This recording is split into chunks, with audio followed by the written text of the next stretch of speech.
Okay. And here we go. You're on. Hi, my name is Tyler Crook, and I am a writer and artist on such books as Harrow County, Colonel Weird Cosmagog, and Witchfinder. And you are on Splash Pages. Did I say it right?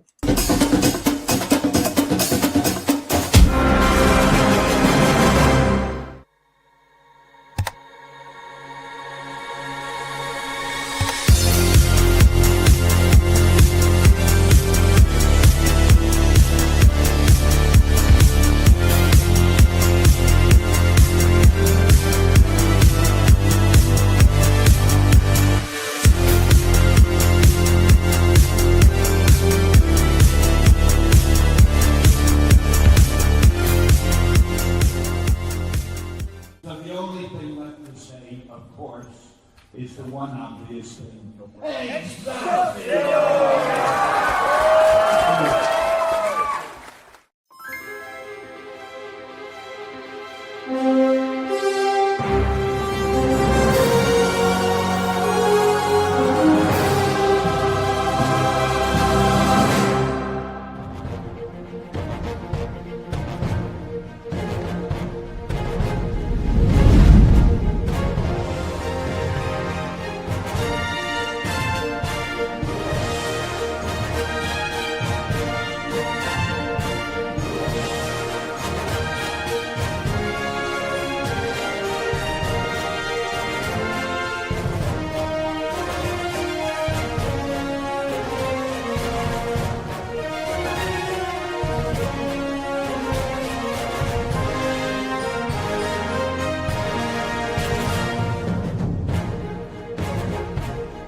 What's wrong with him?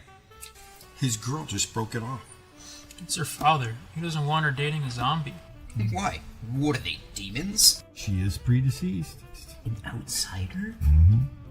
Man, you're asking for trouble. She broke my heart. You're a zombie. Technically, you don't even have a heart. After all of the great cinema that we brought to the world, and we still get no respect. I don't know why he doesn't like me. I'm responsible. A full-time job. You work at a haunted house in October. I'm trying to be healthy. She's a vegan, so...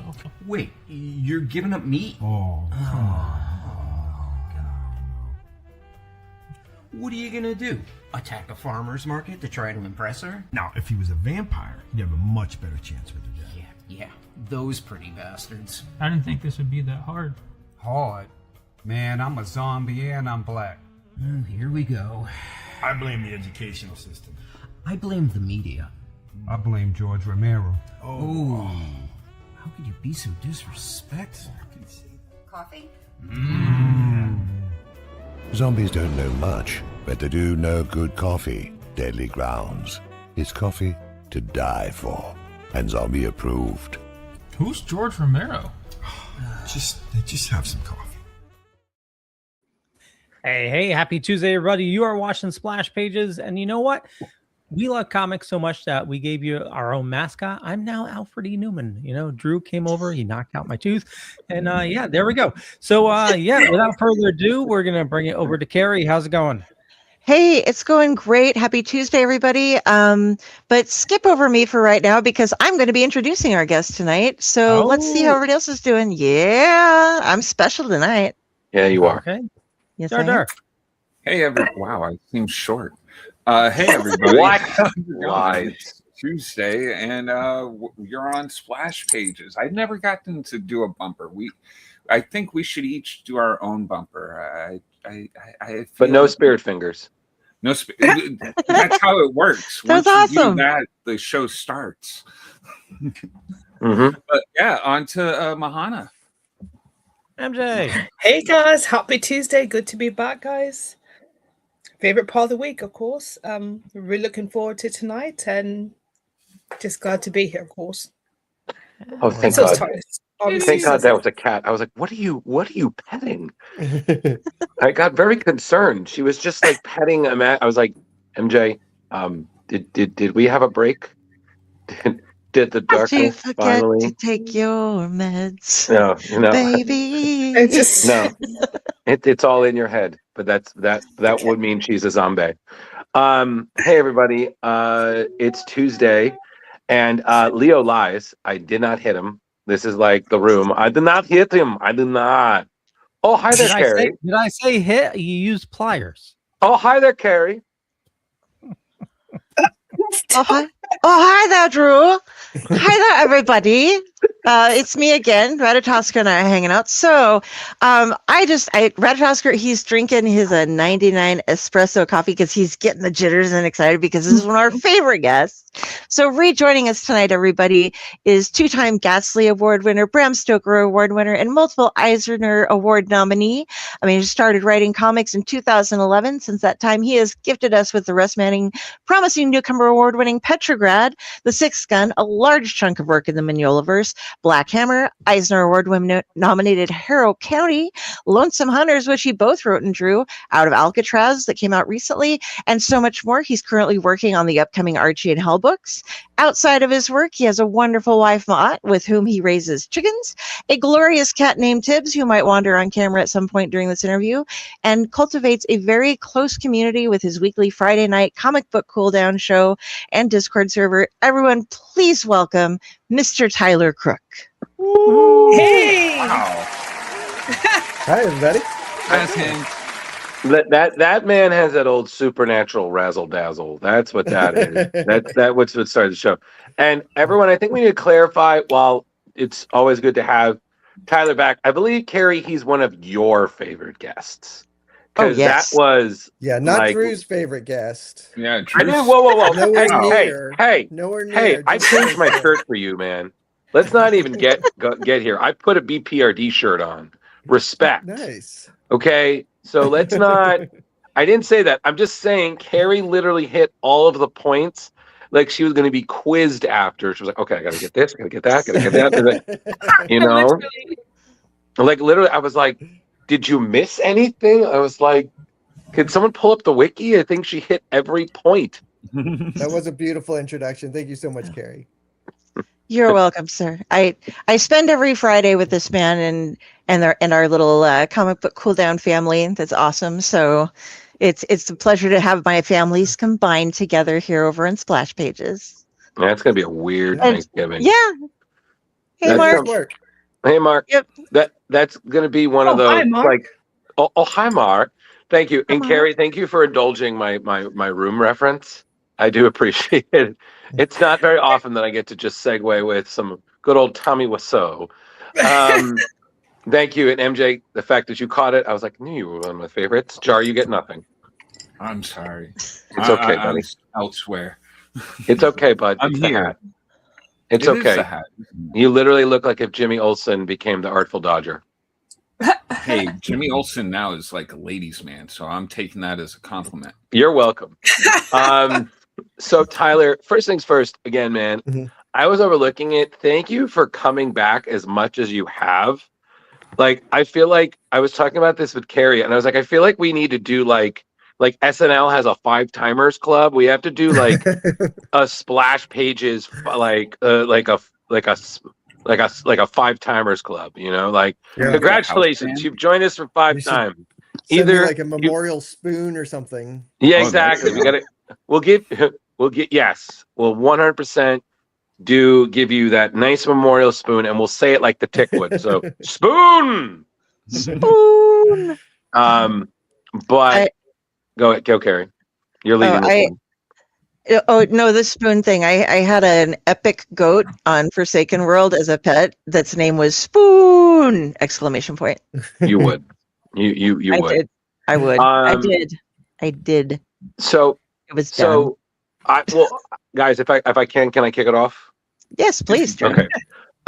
First things first, Tyler. I'm a huge Black Hammer fan. I've had the privilege of getting to meet Jeff. We're hopefully going to get him on the show at some point this year. He's the nicest person in the world, which apparently is like my everyone. Angie confirms this is my epitaph. It'll be on my tombstone, nicest guy. But I'm a huge Black Hammer fan, and I loved, like, I had not gotten a chance to read Cosmogog, and just reading it was such a wonderful kind of ending to kind of where the character left off in Age of Doom, in the Black Hammer series, and just kind of stepping into that. I mean, dude, you nailed it. Like you, how do I say this? You embraced the weird, pun intended. So coming into it, like, what was that like? Just coming into it and like, okay, I'm working on this project with this one character who's almost like a mix of Ditko, Doctor Strange meets DC's Adam Strange, just lost in the Twilight Zone. It was weird, like, because this is the closest I've ever done to like a superhero book, really. So I definitely, like, I referenced a ton of Kirby stuff, and I referenced a ton of Ditko stuff, especially like Doctor Strange kind of stuff, right? And then I just sort of did the best I could at doing my own thing, doing my own version of it. It's fun. Like, I really like some of these pages you're showing right now. Like, I love doing stuff that's really sort of grounded in reality. So like doing this gas station was a blast for me, but then I really, really loved the contrast between the real stuff and the fake stuff. And I also feel like my painting really took a step up with Colonel Weird. I started inking in a slightly different way, and I think it added a lot to the overall effect. Totally. Your characters kind of pop off the page. Like, if you go back 3 pages, like, look at that right there. Like, his face on the right hand side is like off the page. It's pretty impressive. Beautiful coloring and everything. Thank you. Yeah. And I also didn't realize this, but I think I saw it in a previous interview. You used, was it the kid, Leave It to Beaver, was like the inspiration for, am I right? Like, it was an older TV character with the inspiration for his younger version? Probably. I don't even remember exactly. Because, I mean, the script had, described the kid, but I don't remember exactly how it described him. It gave me sort of of like there's definitely like just that 50s Leave It to Beaver, or like yeah, not really like Little Rascals stuff. Yeah, let's say a little alfalfa there, right there, from Little Rascals, a little bit. Menace, menace. Little. I've said this in a bunch of interviews, but I remember, like, when I was first getting into comics, into making comics, I would listen to interviews with other creators, and the creators would be like, I don't remember any of this. And I would always hear that and be like, oh, they're just lying. They just don't want to talk about it. And now that I'm like 15 years into my career, and I'm like, I don't remember any of this. I don't. Yeah, we get it a lot. It of does the decisions happen that went into this. Dylan. Hey, Dylan. Hey, Dylan. Well, it's okay, because I believe we've done an interview with the late great Keith Giffen, who flat out, and near the end of his career, refused to do panels at conventions because he just got tired of people like, hey, what happened in this page? All these things. I was like, I don't fucking know. Like, it was like 20 years ago. Thousands of pages by now. I don't remember them all. Like, but again, he did it in that Keith Giffen. I was like, I don't know, fuck you, like, whatever, like, moving on. Next question. It's just like, oh god. But it was like too. Super cool. But the other thing, I kind of a question to you guys, those of you who haven't really read Black Hammer, like, was it easy for you guys to follow? It was definitely weird. I was not lost, but intrigued more, like where each page turned. I was like, where are we going? What's happening here? What has he forgotten? God damn it. Okay. What about But MJ? What about you? I had fun with it. It read really easy. I agree. That's good to hear. It was a really easy, but I'm the sort that oftentimes likes where even though the plot's not so obvious. Mm-hmm. I'm one of those that likes to, make the reader work for a little bit, and I really enjoyed the story overall. Absolutely. It was easy read, but also it wasn't very predictable. Like, okay, what's this connected to? How does this connect? So on and so forth. Right. But I really enjoyed it. Nice. Okay. I mean, it's funny because MJ, I had like a joke with Carrie. I was like, I don't know, it was either gonna be you or Carrie that if you guys both read Black Hammer, one of you is gonna have to do Madam Dragonfly. And then I was like, it doesn't matter. Just spooky, basically spooky goth babe with her own house of horrors in the swamp, who's part of the team, but not really. I mean, to be fair, I've got Dead Things in Jars. That counts now. Yeah, 100%. Welcome to the You team. sound like my wife. No, I got someone for my birthday gave me a baby opossum in a jar. Oh wow. And a frog's heart as a necklace, and also in a jar. You know what I mean? People give me these things. Obviously, MJ, cool. For any birthday, I'm giving you a gift card. Respectfully, I can't. We used to subscribe to a one of those blind box services, but it was called Bone Box, and they would just send you bones every month. Really? And so we got like oh my god. Did you not see MJ's face as you said that, Tyler? She was like, "Oh." Yeah. I heard bones, and I'm like, we eventually canceled because we were running out of space to store our new bones. And they sent us an alligator foot, and we were sort of like, that's not doing it for me. Like, I kind of liked having a cleaned up skull, but like a desiccated alligator foot was a bit. I would literally turn it to like a hair, something. Do you enjoy my alligator claw hair pick? Thank you. You think I'm joking? No, I'm 1000%. MJ, no, we know you're not joking. We've spent enough time with you, just like the Raveness over there. We know. No, there's no joking. That's 100% serious. My sister's father. Oh, sorry. I was just gonna say I have a Leoism regarding a bone. If you're no. You're on hold. Carrie, go. You're on hold. No, my sister's father-in-law makes jewelry and things out of various things that have been removed from his friends and family's bodies.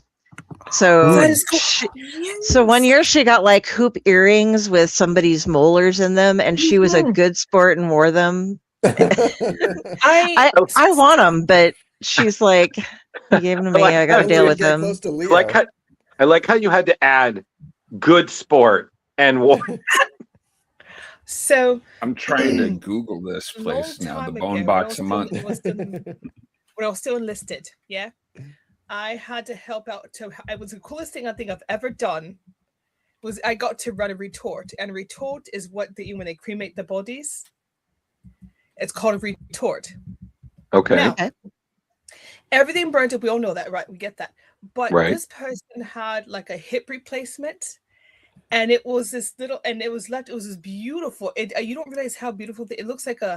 It almost looked like a very fancy, like a sake cup or something. It was so gorgeous.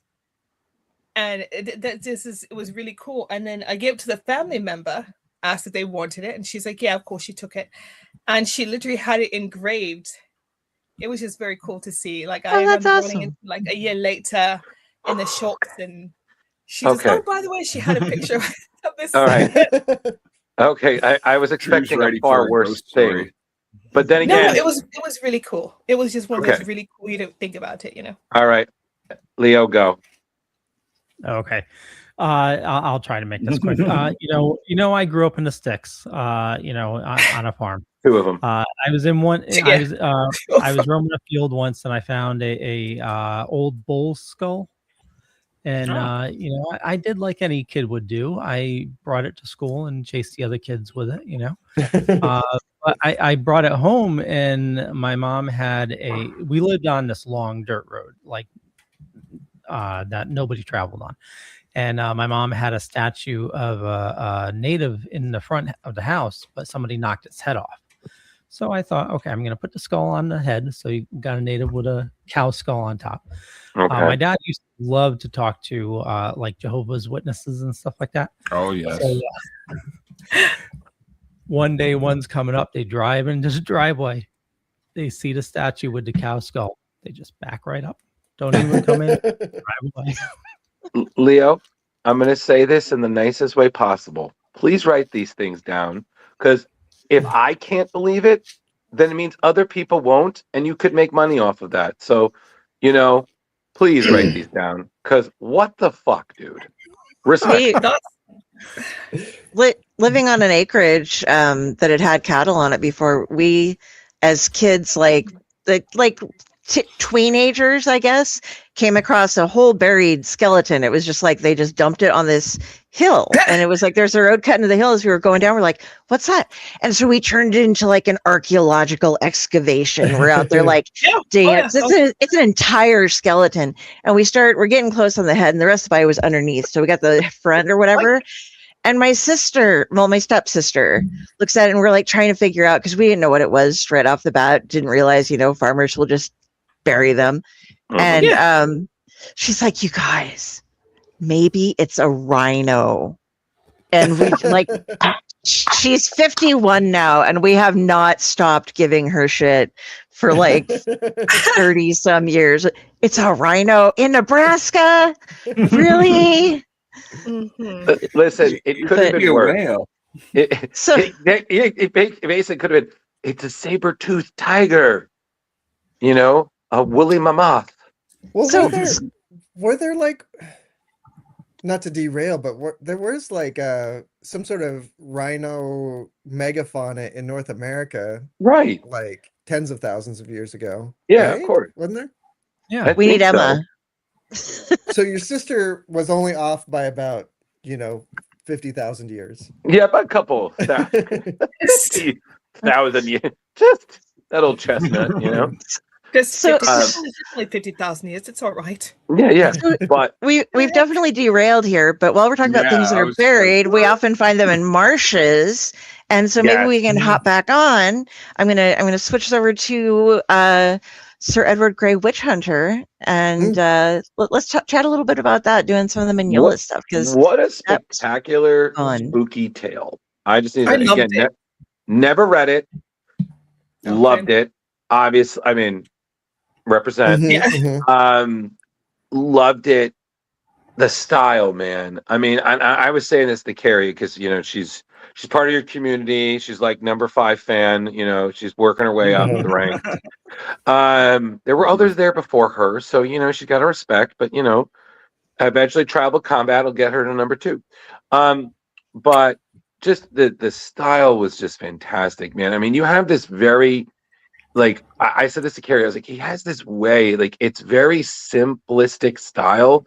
But then the attention to detail, I feel like just how smooth and painted and whatnot, I just feel like it just makes the horror even crazier. Like literally, I was like, I'm never trusting eels ever again. I didn't trust them too much before, but now I'm like, especially not just any eels, Tyler, talking eels. You can't, no, especially if they're wearing a suit. My God, right? Like you'd think, oh, that's so cute. No. This is why we have to stop trying to do deep sea exploration. There is some scary shit down there. Apparently, is scary shit in the marshes too. Okay, so that's true. Kudos to you, sir. Little well, kids thank with you. big bulging eyes. The big problem with the eels that was very frustrating is that I know that the eels in England are not moray eels, but at the time, like, I, for the life of me, could not find any photo reference of an eel that wasn't like a moray eel. It was incredibly frustrating. Like, I could find a couple different eels, but I couldn't find, like, I just couldn't find the kind of reference I could. Did anyone call you out? Was there anyone who was quite British? Was like, excuse me, that's wrong. MJ called up. This is bullshit. No. So fake. No, that wasn't correct, Mike. I'm really proud of this page that you have up on the right. That the suspicions of Constable George Lawless is. Yeah, that was I funny. thought that was really fun. I'm not gonna lie to you. I kind of imagined like some old school like saloon music going on in the back. You know, just yeah. It was crazy. I was like, damn. I'm sorry. I have to absolutely say this, otherwise I'm going to go crazy. They don't have more eels over there. They have less ray eels. Okay, I get it. Carrie, cut his mic.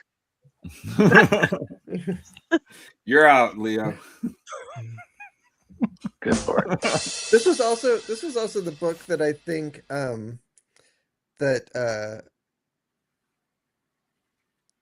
the colors looked the best on me of all my Mignola stuff.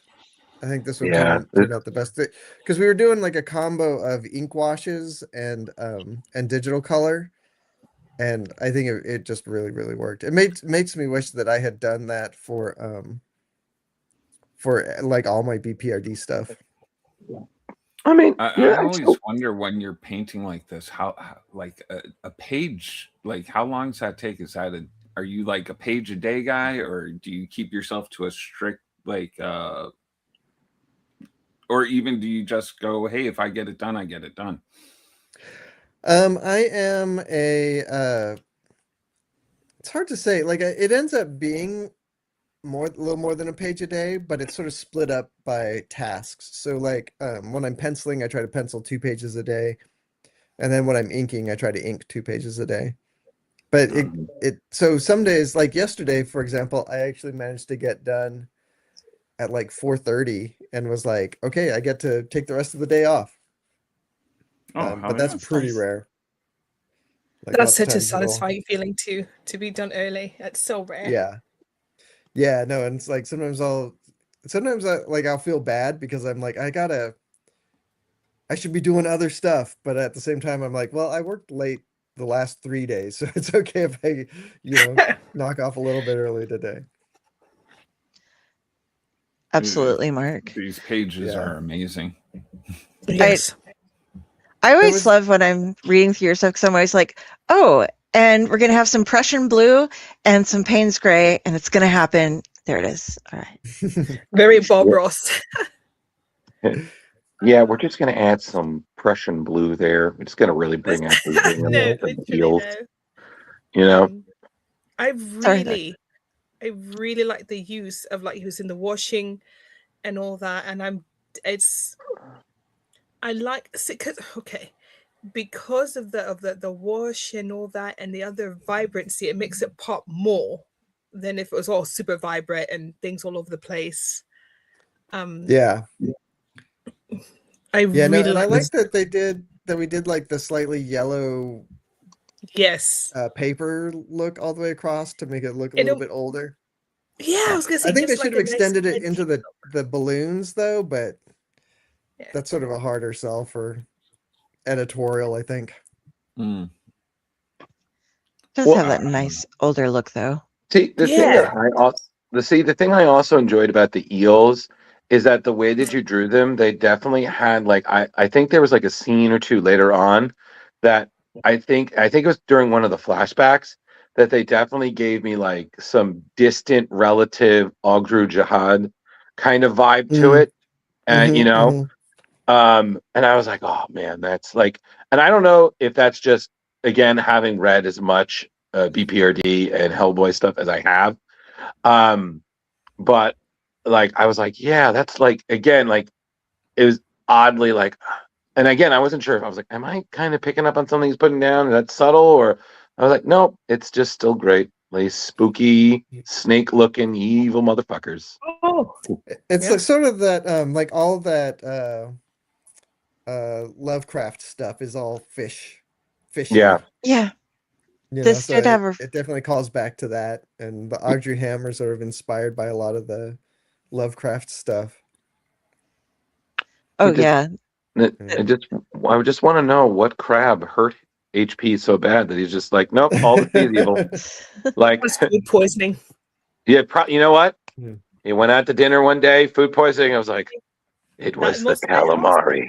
Like it's going to be because I'm looking at another author that's been that adamant of being these grotesque things that are all sea related.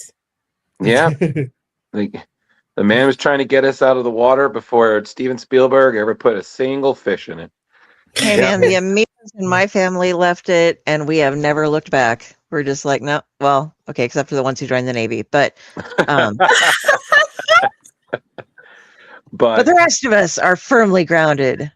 We are drylanders. But I also say I love, like Tyler later on, I loved the flashbacks, like kind of explaining more of the history. But when they reveal what happened to the head guy in the story to his son, and how that just, I was like, God damn, that was like, again, how you depicted that. Again, I'm not trying to spoil anything. Everybody read his work. That was heartbreartbreaking. Okay. Look, though, we have Azathoth Pike. If you want to talk Lovecraft, right down there, the bottom name on the board, that's your little Easter egg for that page of, does this have to do with Lovecraft? Oh, maybe, the blind idiot god out there swirling around. Maybe. I can't remember if that was in the script or not, or if I actually had to look those up and come up with names for that.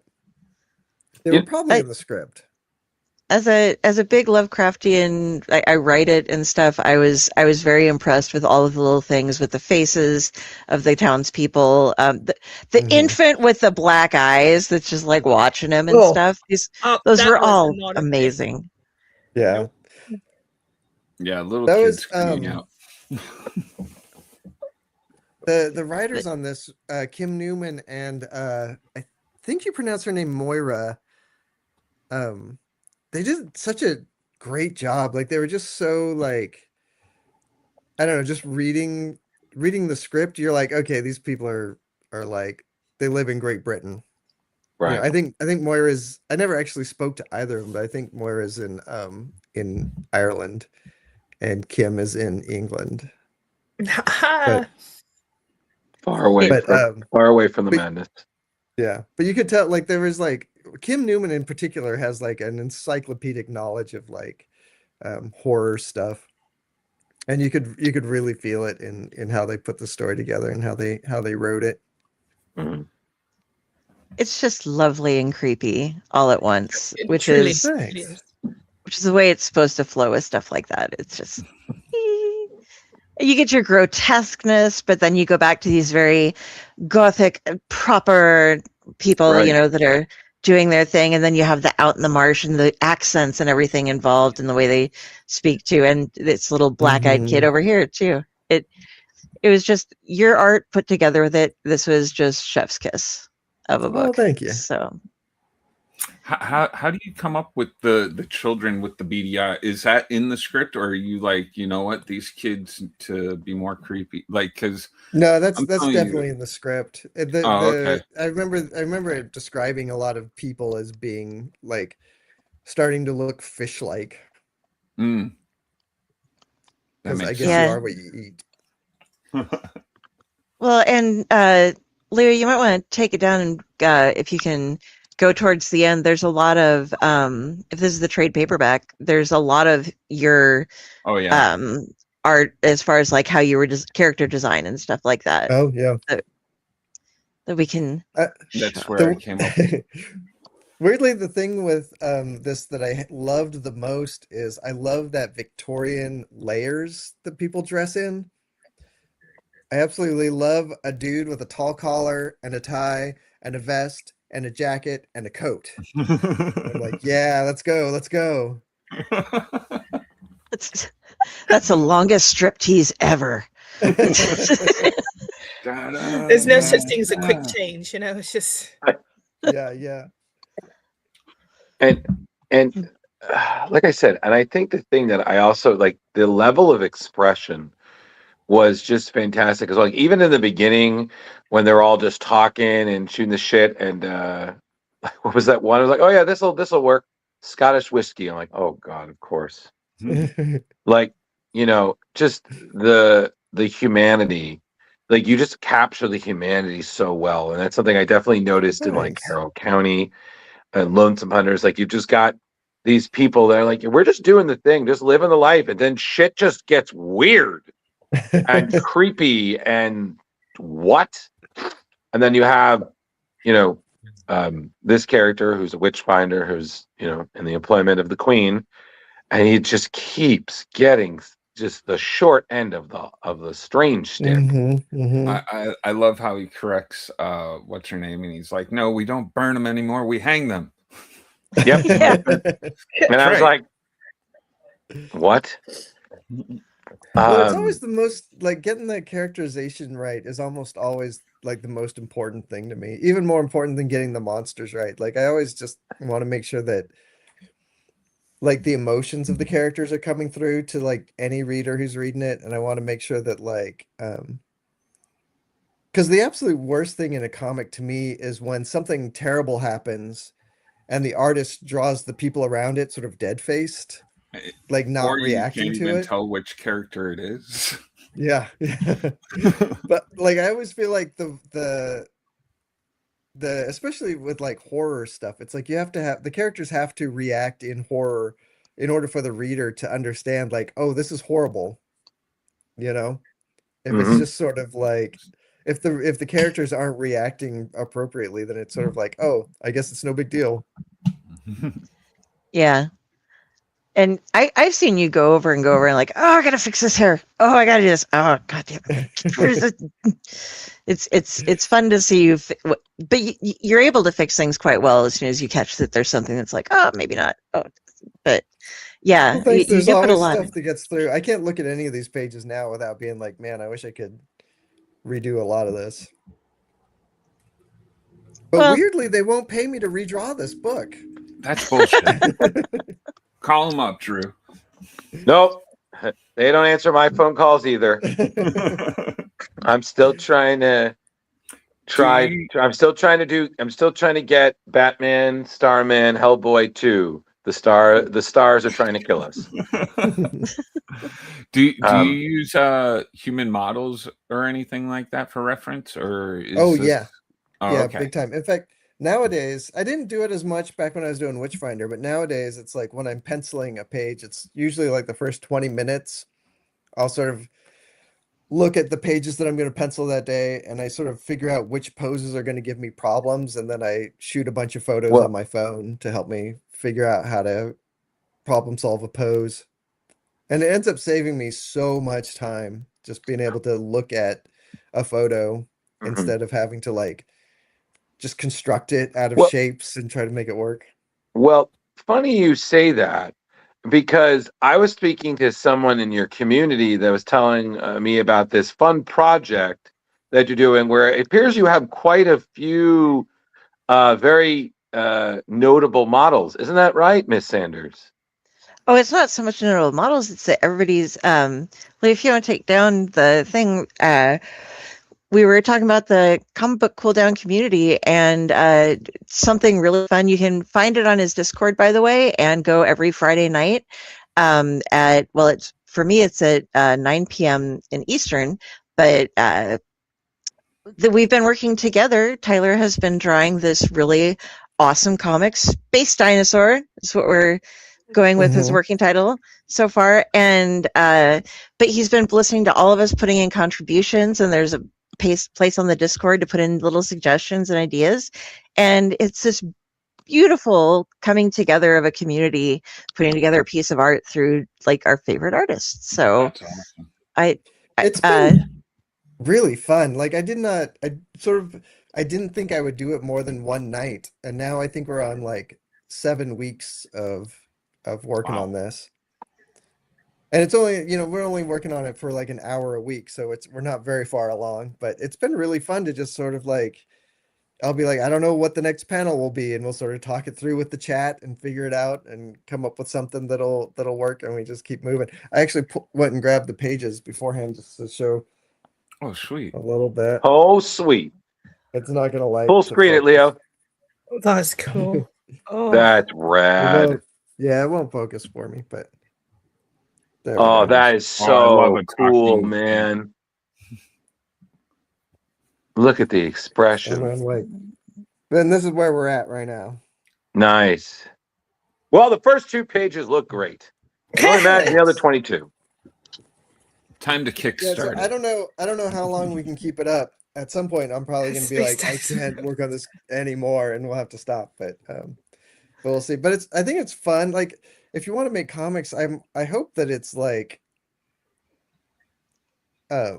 at least informative to like sit down and talk about it in real time and sort of troubleshoot. And it's not at all how I make a comic if I'm making a comic for a job, because if it's for something to be published, it's like I'm going to sit down and I'm going to work out my outline, and I'm going to work on the outline a ton until I get it like exactly where I want it, and then I'll write a script for it, and then I'll do layouts, and it's like a whole involved process. And here we're sort of just going right to the page with it, so it's a little bit more likely to fail as a story because of that. Oh, okay. But it's in the making that's really fun. Do you, Carrie, have a murder room for this story? Is there going to be a Bible that Carrie puts together and like, hold on, you can't do that because back in 4 pages ago you killed them off? Yeah, it sounds like Carrie. Don't put me in charge of this. Mott is handling everything wonderfully on the Discord. They've got a channel set aside so that one of the threads or whatever they're called on Discord, you go onto the live stream page and there's a little thing that you can join in and everybody can put in their ideas and stuff. I'm just part of the crowd. I'm nobody special. I just hang out. Hey, You're don't somebody do that. special here. Don't do that. I gotta get on Discord. I do. You do. You need to get on that Discord. Yeah, So then the idea with it too is that all about it, so I gotta get on it. If we can ever finish it, we'll probably just publish it digitally. And in the meantime, I've not set aside the time to go to do it, but I need to scan it so people could grab some high res files off the Discord if they wanted to like practice their digital coloring or whatever. Well, I mean, and then the crazy thing is, a lot of this work, and Carrie's telling me this, and this blew my mind. Carrie, right? A lot of this stuff is like pages that we've seen tonight. Some of that stuff's available on his site, right? Yeah. Segue. Leo, do you want to? Yeah. Yeah. So let me pull this up. I'll bring everybody on a little tour first. Yeah. So just to be clear, this isn't the stuff we're working on in the live stream. This is like the books that we've been talking about. Yeah. Okay. Is there going to be a quiz? Okay, so if you haven't seen our new website, definitely head on over to splashpagescomicbookclub.com and where you can find Tyler's interview right here. And a lot of people probably watching live right there. But if you go to his Creator Hub, you can find all the links for Tyler right here, his website, his Blue Sky and whatnot. You can learn more about Tyler, recommended reading. And the cool thing is, after this interview is done, so since he's been on several times before, you can find like his older interview, and we actually take the whole transcript and mine it for information. So key quotes, what the information is about, a lot of stuff. So just head on back to the website, but let's head on over to Tyler's page. And Carrie, if you want to hop up over to the store there. Yeah. Sweet. So a lot of these, and Tyler, I'll let you get into it. Some of these are done on the show. Some of these are done for commissions. And then this is a lot of original artwork that you can buy. And as you can see, some of them are sold out. But some of everything that we covered tonight is for sale right now on his page. And I will let you go ahead and talk some more about it since it is your artwork. It's his store, yeah. Yeah. Yeah, we just like you said, we got a bunch of stuff up there. We got some Witchfinder pages, we got some BPRD pages, we got a lot of Alcatraz pages. Just because that's my most recent book. The stuff we posted most recently was that we saw at the top of the page was stuff that was some of that was done on the live stream, but a lot of it was just sort of sketches that I had laying around. So we wanted to put out some stuff that was really affordable, just because nothing's affordable right now. No. And so we thought we'd put a bunch of stuff up that would be a little bit more accessible to people. You got to scroll down to Drew's favorite, if you can. Don't do this. There, you'll see. Man. Every time. It's the Ghostbuster cover. The yeah. cover. I swear, man. Every time I see it, I'm like, I gotta get a better job. Good God, it's so beautiful. Thank you. I'm very, very happy. Right with there. that cover. Yeah, look at that. Bring that up, Leo. Oh, wow. Look at that. Pretty. That is gorgeous. Right? Hold on, let me just zoom into it. Yep, not in my lifetime. Nope. You could hang that right in your living room, right behind you. Yes, I could, but I need to pay rent. So that is what stops me. I'm sure you could explain to your landlord, be like, look at this paint. Moving on. Yeah, but I mean, God, it's so pretty, man. Look at that. And then it was so, like, I was like, again, the book was great, but that was my favorite cover. I was like, look at how dope that is. Thanks. Yeah, I was really excited when they used it as the cover for the trade. Yeah, I was like, yeah.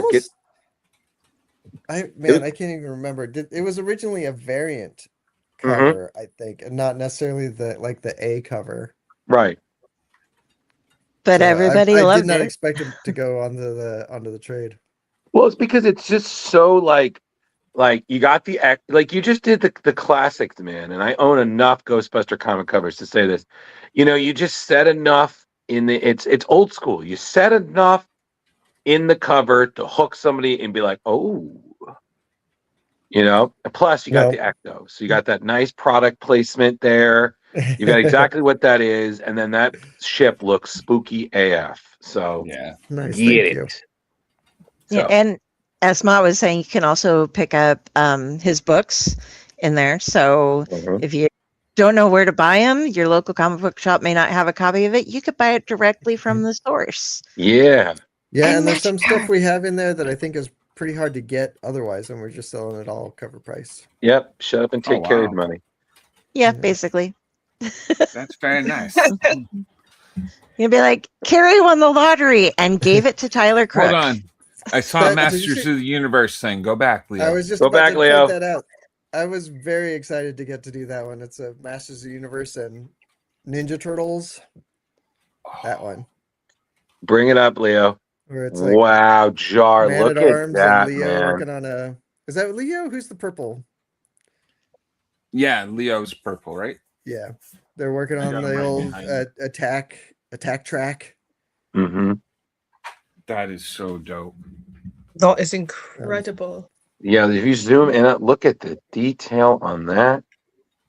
Beautiful. That's so cool. Are you a Masters of the Universe fan, Turtle fan? I'm not like I like turtles just like every living human being likes Ninja Turtles. But yeah, Masters of the Universe is one of those things that I really, really loved as a kid. And I'm definitely not as obsessed with them as a lot of people are, but I do still have a love of Masters of the Universe that I'm stoked about the new movie. I don't even care if it's going to be bad. I love the old movie. He's ready. I was excited until I saw Jared Leto was in it, and I'm just like, thank you. They need to pay me to go see that guy. It was just I was like, why did we choose him? Is it because he already you know what? Not going to say it. I don't want anyone to go in for the kill. So we're not doing this. They revealed his voice in it, so it didn't sound horrible. I'm hoping beyond hope that they keep it in Eternia for most of the movie, and I hope that Orko somewhere shows up. Okay, I'm just listen, Jar. I swear to God, if he said it's Morbin time, I'm like, okay, that's it. This movie's already done. Done. Can't even. But yeah, it does no, look but it does look beautiful though. When I first saw that trailer, I was very excited about it. I like Tyler, Jar is our de facto like person. So literally, I just saw it and I was like, "But what does Jeremy think?" Oh, just lots of hopes. Lots of Yeah. hopes. Yeah. You know, it's the same thing. Like anytime something Ghostbusters drops, these knuckleheads are like, "But Drew, what do you True. think?" And I was Yep. like, "It will do. It will do." Barely. Yes. Good. Yeah. Good. Good enough. Good And enough. then, yeah, Mahana and I are the horror girls. So And we Catwoman. get that. Holy crap, Catwoman. And speaking of horror, you have something coming up that you are working on right now. Would you like to tell us what it is, Tyler? Sure. And there's not Nice much I segue, can say Carrie. about it at this point, but I just started drawing Archie in Hell. And Dun, dun, dun. it's a sort of a co-production between Archie Comics and Oni Press. And I always say his last name wrong. Patrick Hovarth, Okay. the writer for Beneath the Trees Where Nobody Sees, is writing it, and I'm drawing it. So good. And Nice. yeah, I think it's gonna be really, really fun. We're like I Well- said, we're already starting on it. It won't come out till November. Right. But I think it's gonna be good. I know So- you can't give away too many spoilers, but do you get to kill people in it? Characters that are part of the Archie universe. Yes. Well, and Okay. I can say that it's called Archie in Hell for a reason. Yes. Okay. Well, and both you and Patrick are writer and illustrators, or the writers and Yeah. artists. So, and I love Beneath the Trees, and I can see exactly how well you would work with each other because of the thought processes involved are not the same, but very similar. I can see you jumping on the same tracks. And also on top of it, like, what are you guys doing to Archie? Like, we already got our good buddy Eric Burnham is doing Army of Darkness versus Archie, and that's been awesome. And then now Archie in Hell. I'm like, what did he choose wrong with Betty and Veronica, and that's why he's in hell? Like it's like Last got the rock. Crusade. He chooses, and then it's he chose poorly. You know. Yeah, I can't get into the story. No, of yeah. that, but yeah, there's a lot of fun. Like it's really fun that the Archie Comics guys let. I was gonna say let taking people a lot of explore those liberties. characters. Like there's the Archie and Punisher books a couple years ago. Yeah, I got those. Yeah. And then the Afterlife with Archie was really fun too. Like, Yeah. Yes. Well, Yeah, it'll they're- never ever be picked up again. It's just it's been too long. It's just one of those where by now it's just a pipe dream. It's just will it happen? Not in my lifetime, but maybe yours. Gonna segue again real quick since we pretty much covered what you can there. Being a writer and author, Jesus, Carrie, why can't you talk? I didn't drink anything. I You blame the did. squirrel. So yeah, no, Lonesome Hunters, which you both wrote and drew. We put stuff up on Reddit, and I had just a couple of things from Reddit for you. Over on the Manulverse, first of all, Tepejo, I'm sorry. The comment there was, seriously, please think of Europeans and don't cast it too late. But we're working across 4 time zones here right now just to get it going. So terribly sorry about that. But Greendom, I was just wondering when or if the Lonesome Hunters was returning. So right now I don't have solid plans for it to return. Although I am working very hard to get some plans going for it. I'm desperate to finish that story, and the real challenge is that it doesn't look like Dark Horse wants to do any more of them, so I have to find another home for them.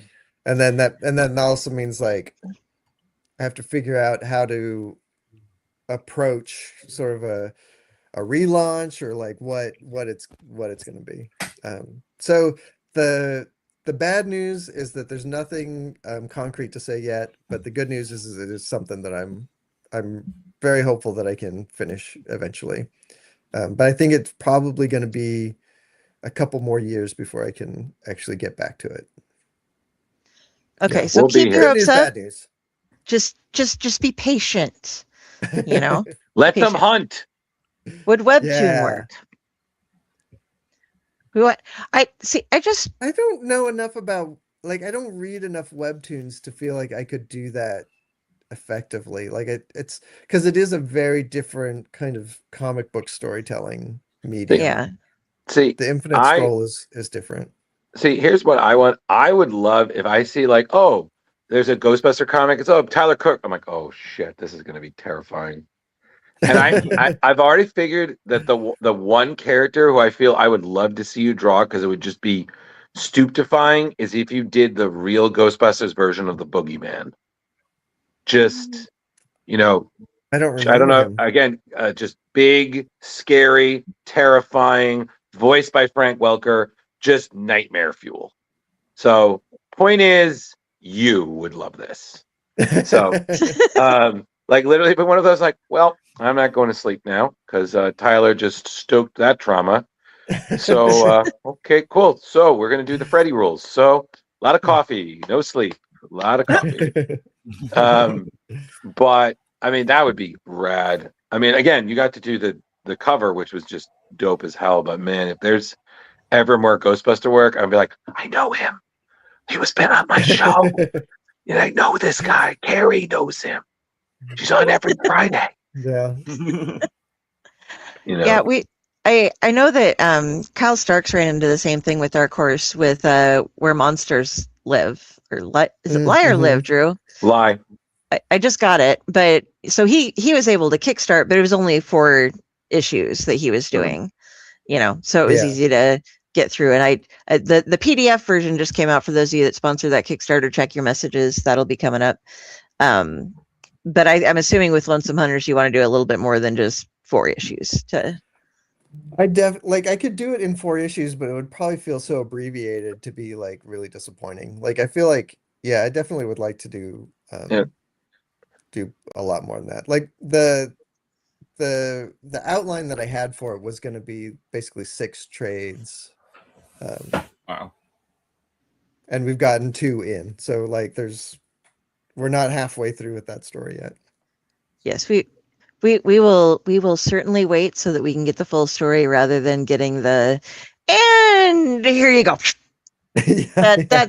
That's just, you know, I'll write in the end what the rest of it was going to be so you can like think about it, but we're you don't want to have that kind of thing going on. Yes.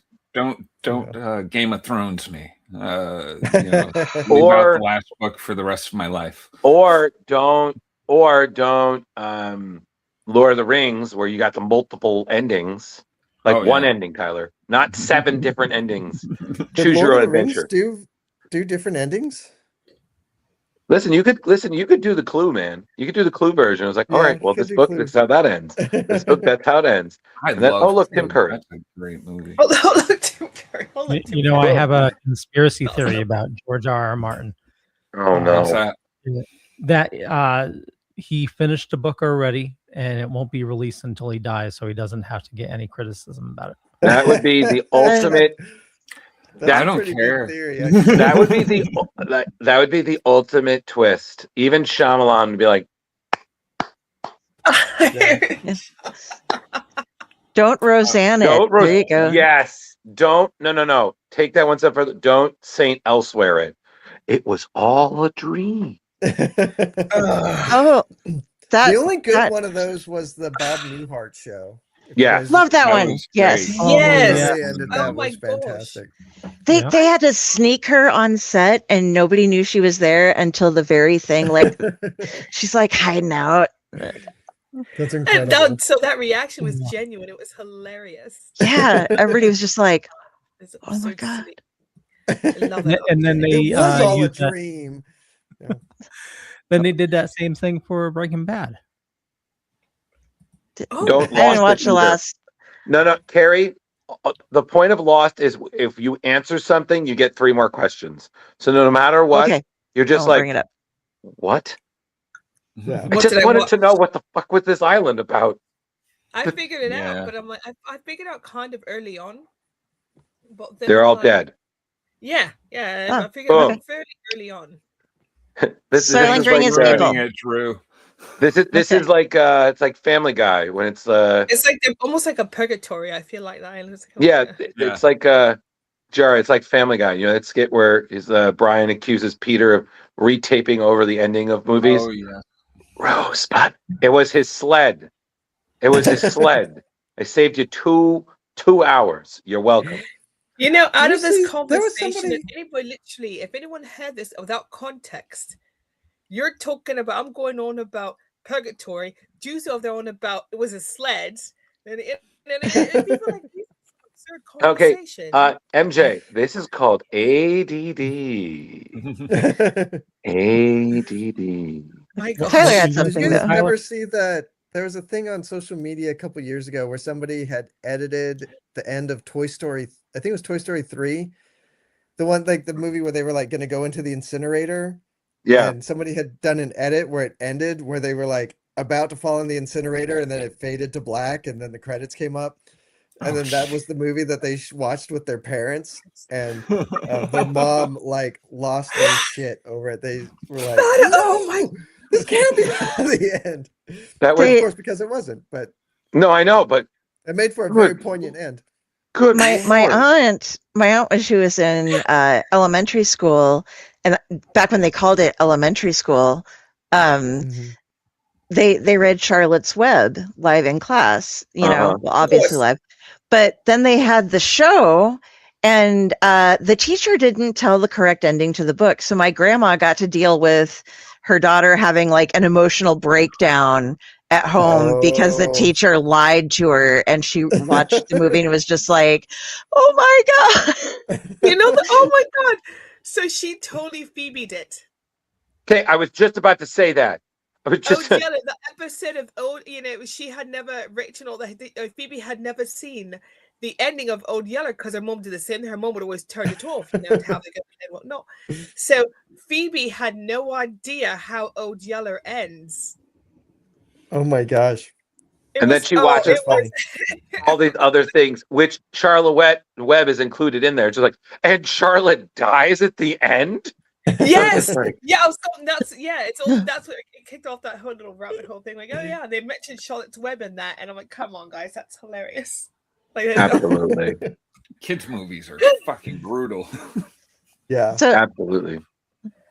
So what else do you have? What else do you have going on right now, Tyler? I mean, you got the comics, you got the Archie and Hell. Do you have any conventions or anything coming up? Or I may be going. We're working on seeing if we can make a plan to go to San Diego this year. Nice, but that's not for sure yet. And then and so that's all I possibly have planned for conventions. I'm also working on a book right now that I'm writing. Actually, I'm working on 2 books that I'm writing. One of them I can't talk about just yet, but it probably won't be out till late next year. It's like a horror thing that I'm writing, and then another very talented artist is drawing it. And then I'm writing a book right now that is also it's an adaptation of a history book. Sweet. Called The Temecula Massacre.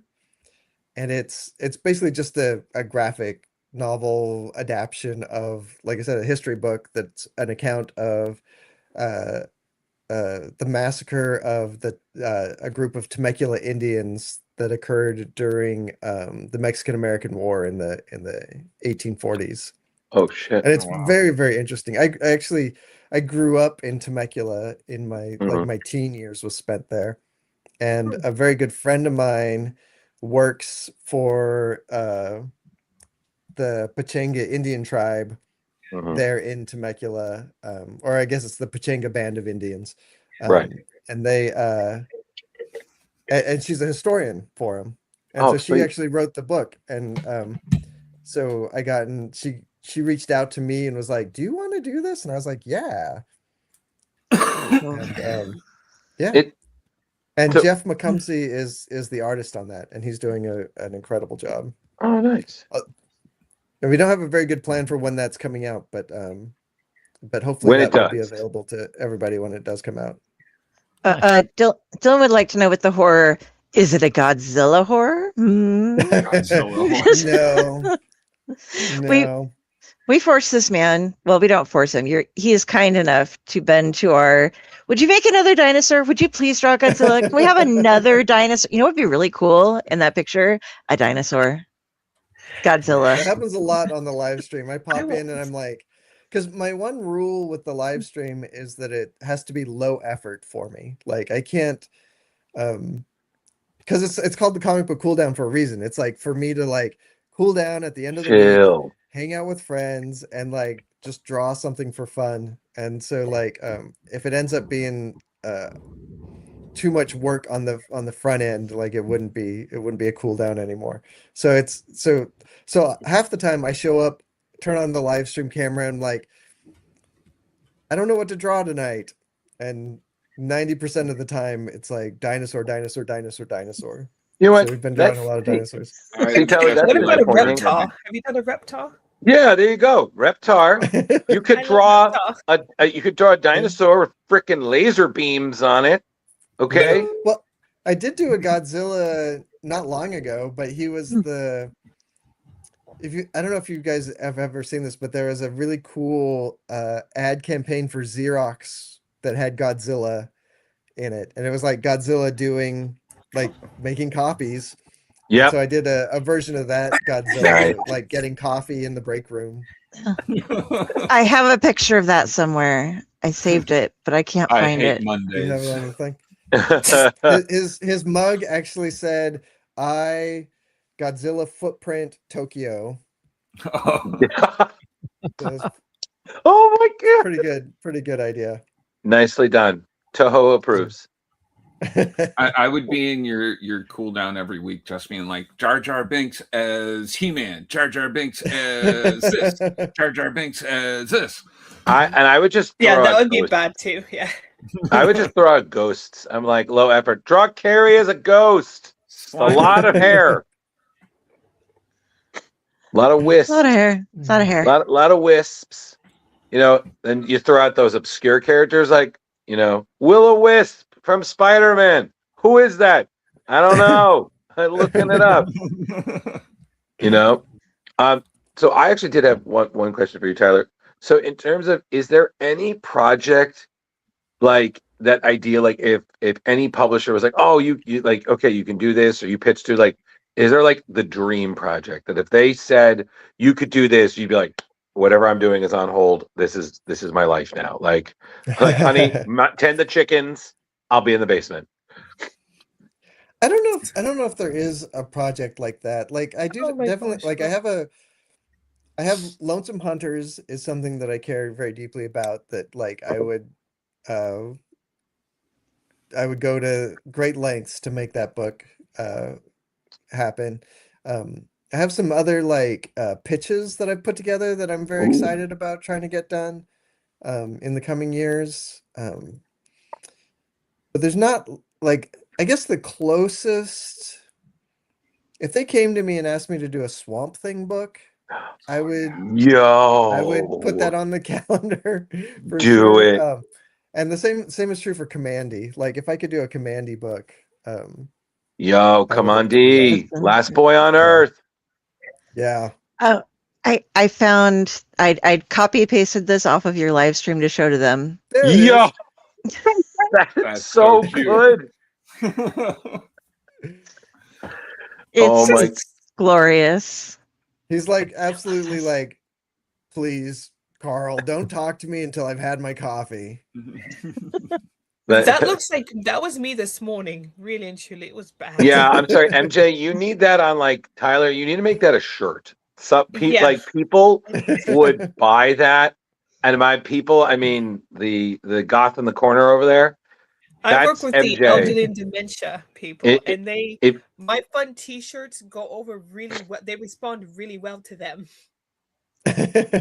Yeah, and respectfully, you don't message MJ till she's had her coffee, because that is just inviting just primordial fury. Don't do it.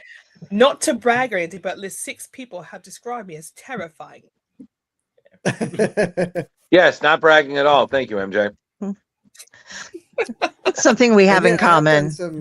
I have done some Swamp Things. I've even done like some Swamp Thing oil painting on the live stream. Whoa, that must be that was rad. badass. You That's should, awesome. join us. Fridays more. Yeah, it's very fun. It makes my week. And then I sat and I missed this Friday because I just fell asleep. I've had a lot of vacation and all this other stuff going on, and I just crashed through it. But like every Friday, it's everybody's like, "What are you doing on Friday?" "Oh, I'm going out to. You want to come out with it?" "No, I'm going to be sitting at home with my comic book pull down family and watch this wonderful gentleman make some beautiful art with his awesome wife and cat and my fam." So Carrie is literally our Colonel Weird through podcasts. So just be like, yeah, I'm just sitting in on Tyler's show. Yeah, I'm just gonna go to John Suntress's show. Yeah, I'm gonna be on our show, but then I gotta go because there's another one. I'm just like, okay, good, thank you for your time, Miss Sanders. Godspeed. Don't lose your head. Sometimes I'll watch the dang, I'm so bad with names sometimes. You're doing good, man. As long as you remember our names, you're good. Chris over at Comic Tropes? No, I watch Comic Tropes a lot, but Word Balloon? Dang it. He just did Transformers. Leo. He said the T word. Bot, who you got us? Near mint condition? No, not near mint condition. He's a comic book creator. He just finished drawing and writing Transformers for a while. Darren Warren Johnson? Yes. Daniel Warren Johnson. Thank you. Dang. Sometimes names, like Carrie will know from watching the stream, sometimes names just fall out of my brain completely. So sometimes I'll watch Daniel Warren Johnson's live stream and I'll see people that are like regulars in my chat, in his chat. And I'm always just like, hey, now. What are you doing there? Are you allowed to be in other people's like live streams? You cheating on me with Daniel Warren Johnson? What does he have that I don't? He has Optimus Prime? Huh? I've got Hellboy. Yeah. That's a crossover waiting to happen. Oh my God. His Transformers run was amazing. Yeah, we know. Listen, bud, I'm working on getting him. Okay. I know you'll haven't read it, but I'm not surprised that it's good because he just loves Optimus Prime, probably more than any other living human. Yeah, it just has so much heart, and I believe he did DR and he wrote it as well, so he did double duty. But yeah, it's friggin' amazing. Yeah. Yeah, I loved his do a power bomb so much. That was one of those books that really surprised me when I started reading it. I was sort of like, I don't know if I'm into wrestling enough to like read this, but then by the end I was just like, this is amazing. This is such a great book.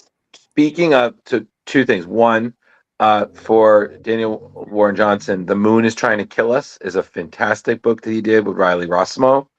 It's such a great book. Carrie, I know you were reading it at one point.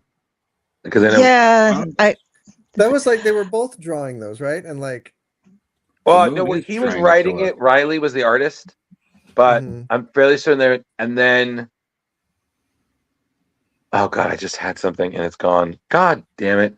It wasn't The Moon is Killing Us. It was like The Moon is Following Us or something. So something like that, and it was fantastic. It was just You can't ask me to tell you what it was about right now, though, because that was about. It was about a girl in a coma, and her parents go into her mind. I was gonna say it was about 1,000 issues of things that I have read ago, so I never have to brush back up on.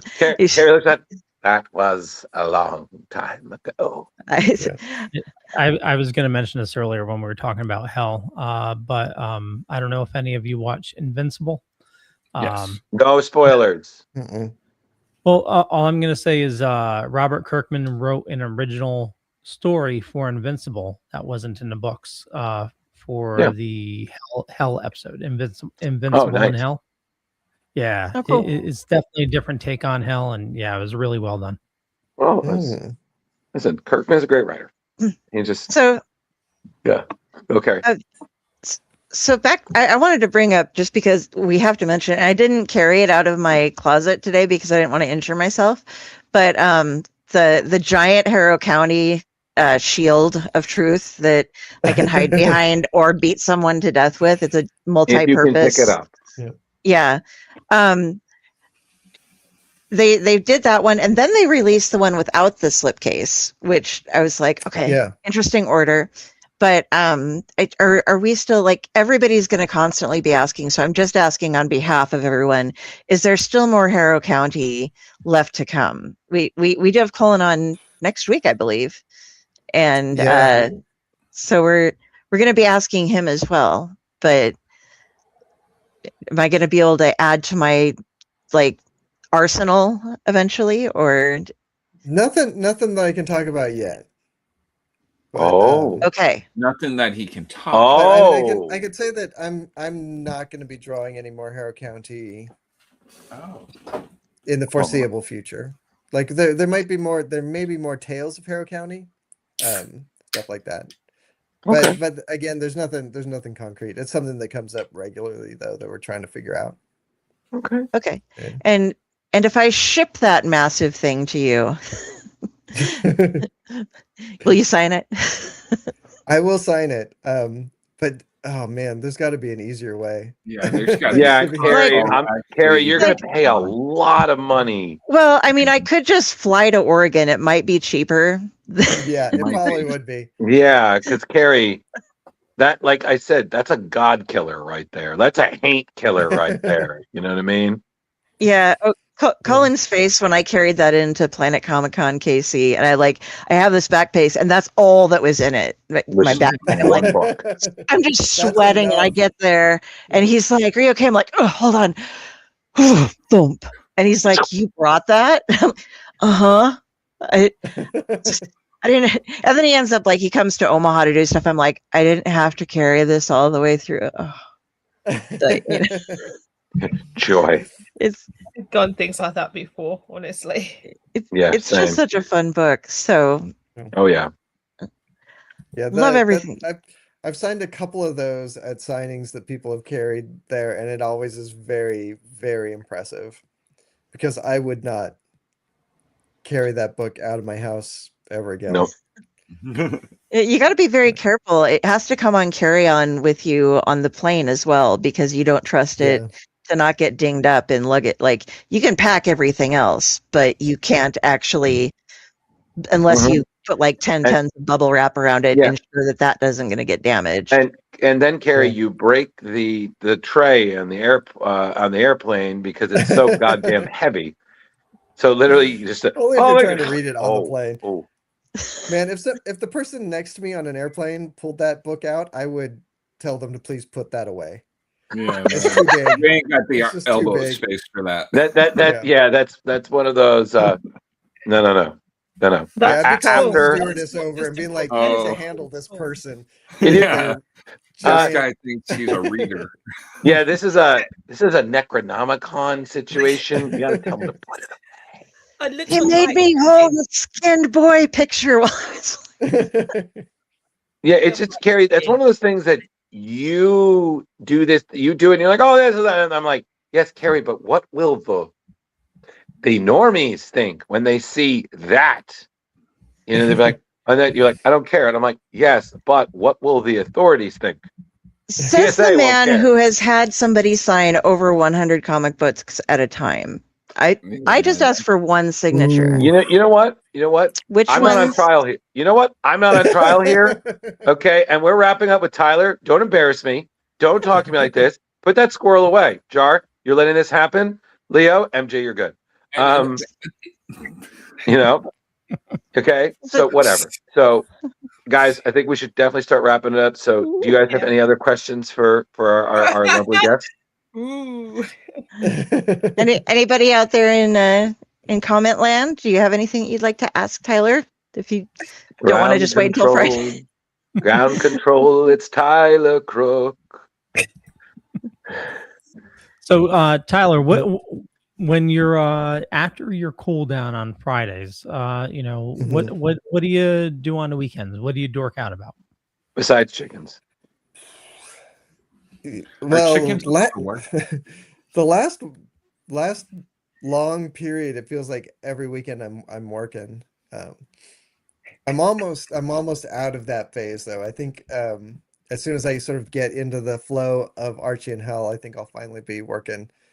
I'll have my free weekends. But I do a lot of music stuff for fun. I don't work in the yard as much as I should.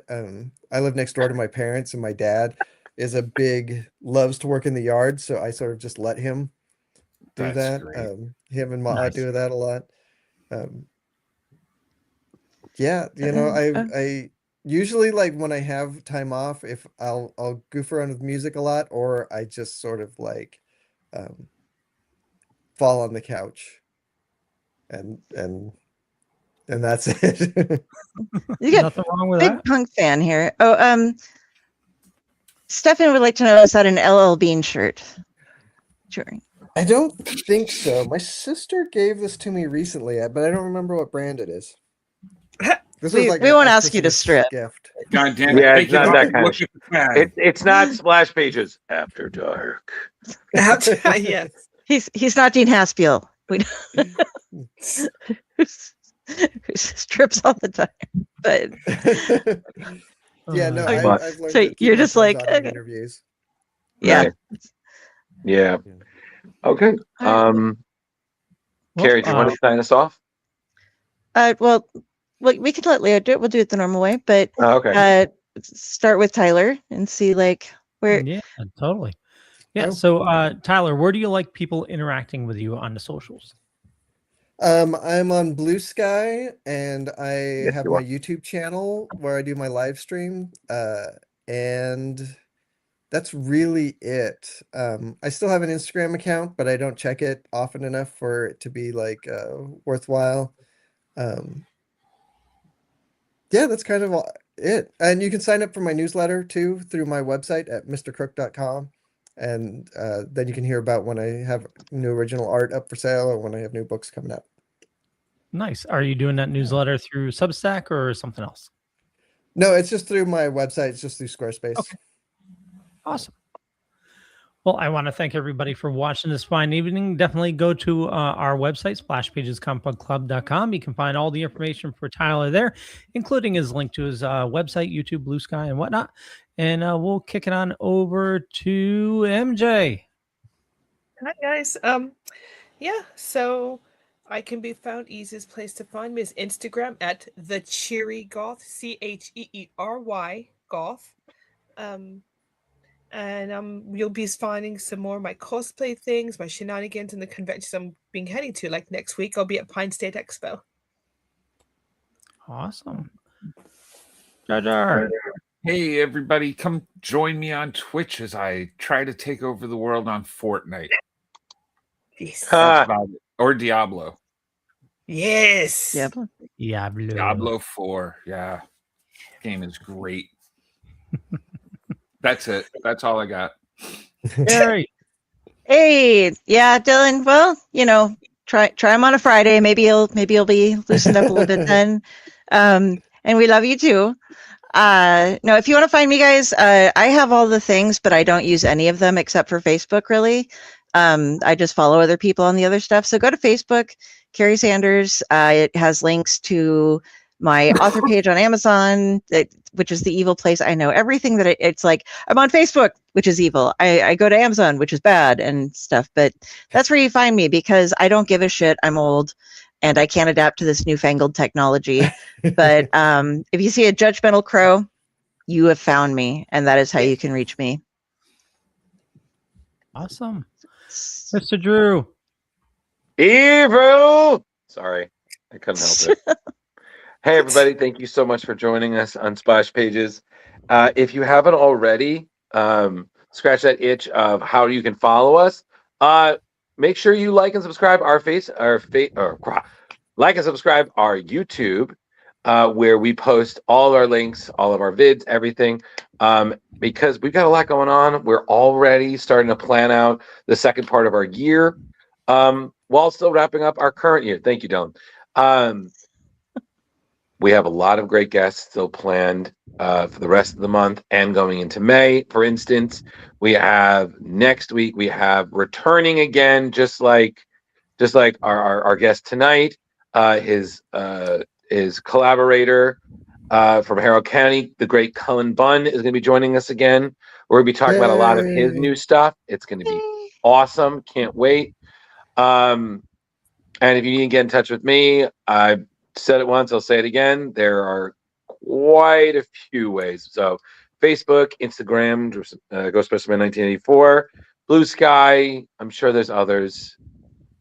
If you reach out, I'll get back to you. I promise. I'm just like really tired. So like, good night.